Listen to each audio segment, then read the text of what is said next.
From Boston, this is WEBN News.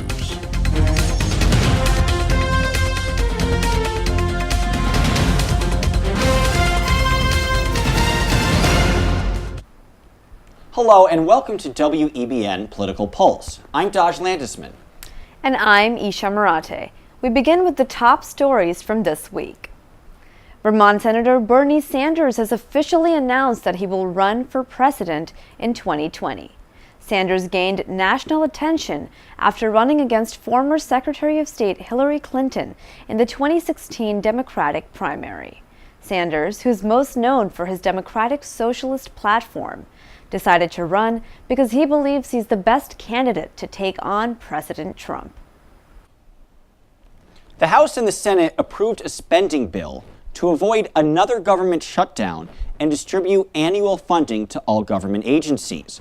The deal gave President Donald Trump $1.3 billion in border security funding, $4.4 billion less than he'd asked for. Despite this, Trump signed the bill into law on Friday, but later he signed a national emergency declaration so he could take $8 billion from other government programs to pay for his border barrier.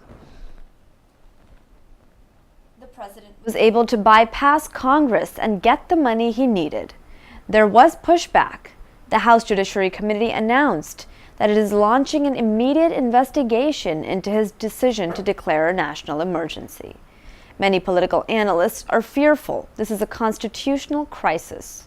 The president has long been frustrated with the separation of powers.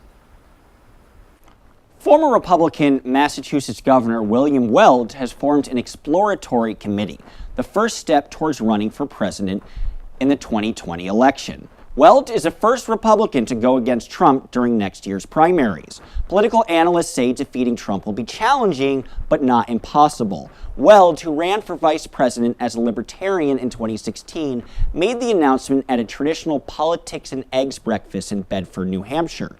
In his speech, Weld said President Trump has alienated, insulted, and humiliated the nation's allies while encouraging authoritarian leaders. Senator Elizabeth Warren officially launched her presidential campaign Saturday. Warren's rally was at Everett Mills, a historic labor strike site in Lawrence, Massachusetts.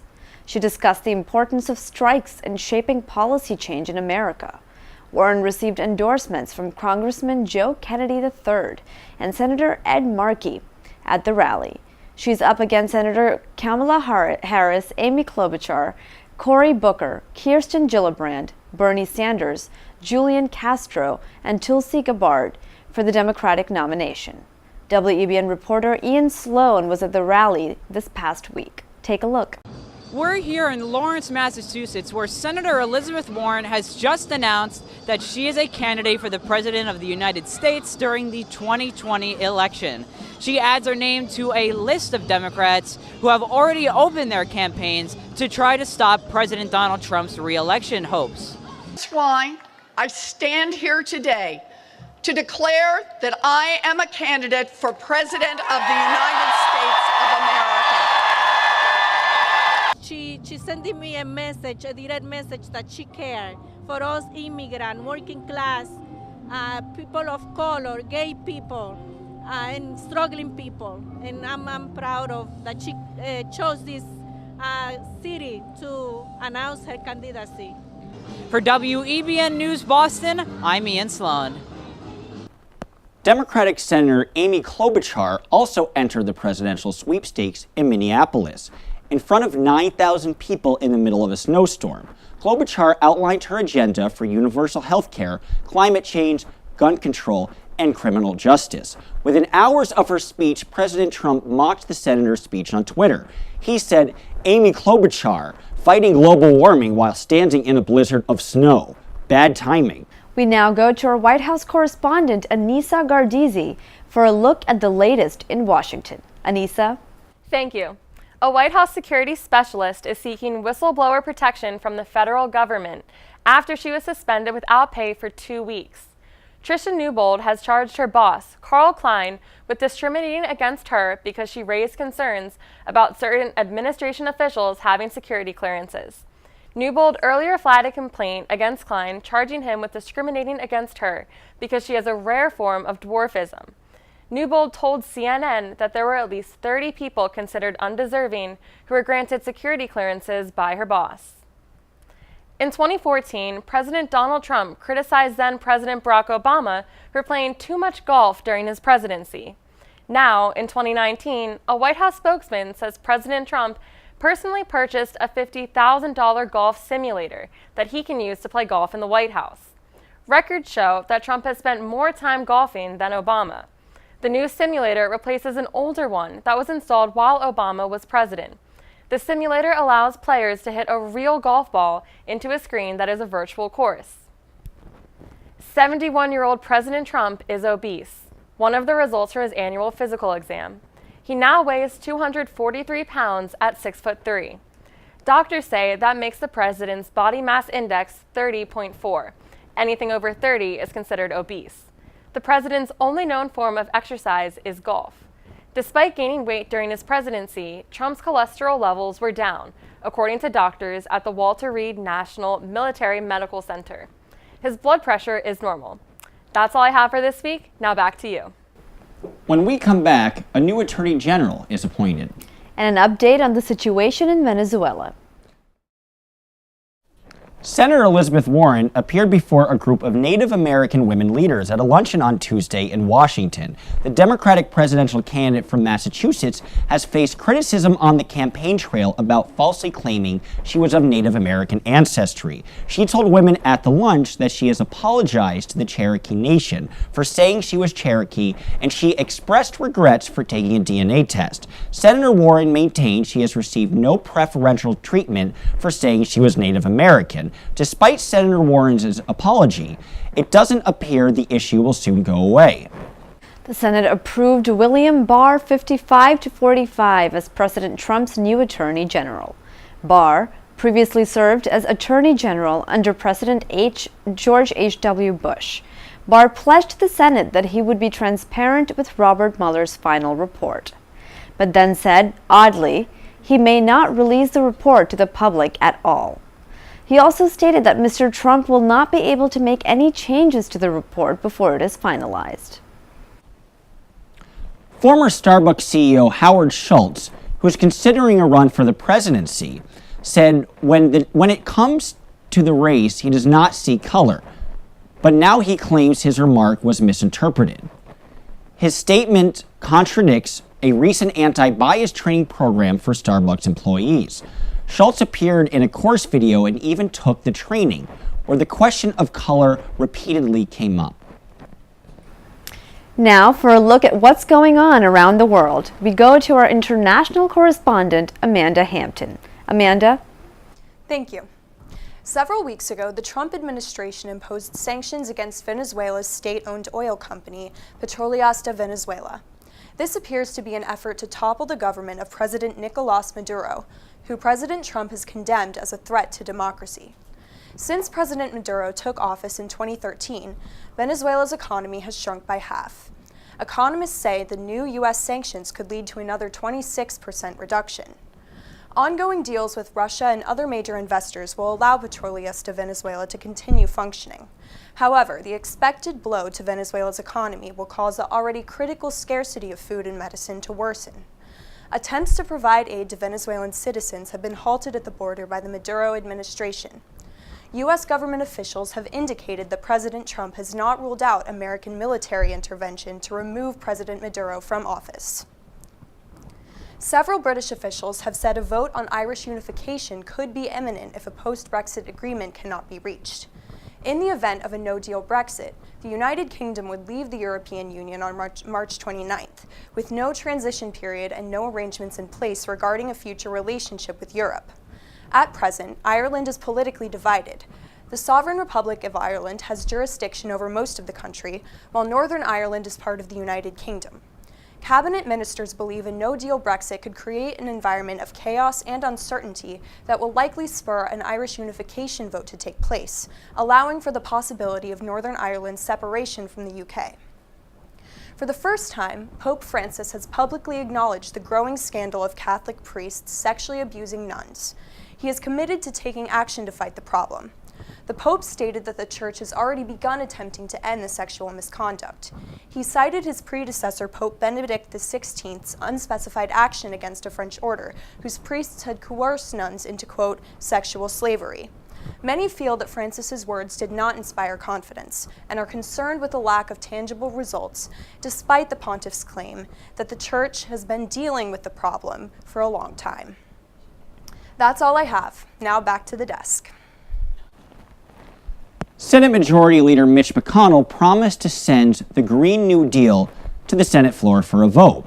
Representative Alexandria Ocasio-Cortez and Senator Ed Markey jointly introduced legislation which would work to fight climate change and protect the environment. Republicans who oppose the bill plan to make the new Green Deal a key campaign issue in 2020. Many Democratic senators running for president support the legislation. 84-year Supreme Court Justice Ruth Bader Ginsburg returned to the Supreme Court for the first time since she had 2 cancerous nodules removed from her lungs in December. Her physicians say they got all of the disease. Ginsburg previously had cancer in 1999 and 2009. As one of the only 4 liberals on the court, Ginsburg's health has been a top concern. Stay tuned to hear about Charlie Baker's trip to a Boston mosque. The First Lady spent her Valentine's Day giving back. Melania Trump paid a visit to the Children's Inn in Bethesda, Maryland, and made crafts with pediatric patients. This is the second time she has visited the nonprofit Pediatric Research Center. The children decorated the center with paper hearts that displayed their favorite things. Melania wrote, "My favorite city is Washington." Former First Lady Michelle Obama made a surprise appearance at the Grammys, but not everybody was impressed.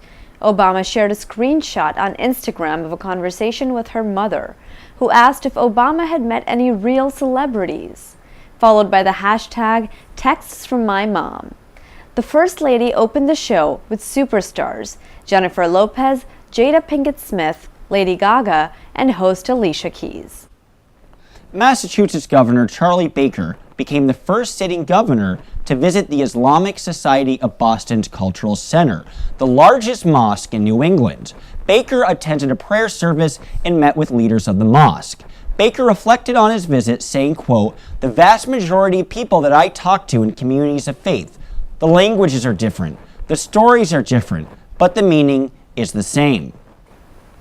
Yesterday, Boston residents protested outside of City Hall in response to President Trump's national emergency announcement. We go to Kenya Hunter with more. Kenya? Hi everyone, I'm standing here at Boston City Hall Plaza where there's about 100 protesters behind me, including Congresswoman Ayanna Pressley, who was here just a few moments ago. And I'm standing here in front of all these people who are protesting the national emergency declared by the President of the United States, Donald Trump. Border walls have got to go! From Palestine to Mexico! Border walls have got to go! From Palestine to Mexico! Border walls have got to go! Across the greater Boston area, citizens erupted in President's Day themed protest. About 100 protesters gathered on the steps of City Hall Plaza on Monday to protest Donald Trump's declaration of a national emergency at the southern border. We refuse to be exceptional at the expense of other people's, right? We refuse to be exceptional while people are being caged and displaced and denied basic human rights. We are facing a human rights crisis. The president made the declaration on Friday to bypass Congress since the body refused to approve $5.7 billion for a border wall. Congresswoman Ayanna Pressley was among the protesters to dismiss the declaration of emergency as fake. I wanted to be in solidarity with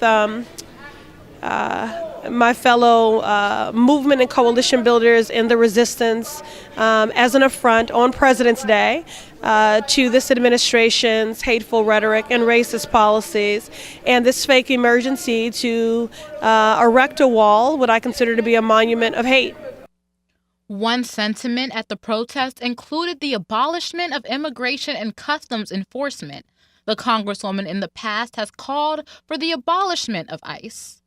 So much so that she joined Representatives Alexandria Ocasio-Cortez and Ilhan Omar in voting against the most recent government funding package that offered the president $1.4 billion for a border wall. I voted no because I think we should be decreasing funding to ICE and CBP, not increasing funding. This is an agency that has proven itself to be rogue and corrupt, and they certainly don't need to be further emboldened in the implementation of their racist policies. Right now there are children here in Massachusetts who are not going to school because they fear that ICE will trail them home and rip them from their families. We will not be silent! Right now, people are facing prison terms for leaving water in the desert for people who will die without that water. And we will not be silent! For WEBN News, I'm Kenya Hunter. A Salem-based Satanist group has filed a discrimination complaint against the Boston City Council.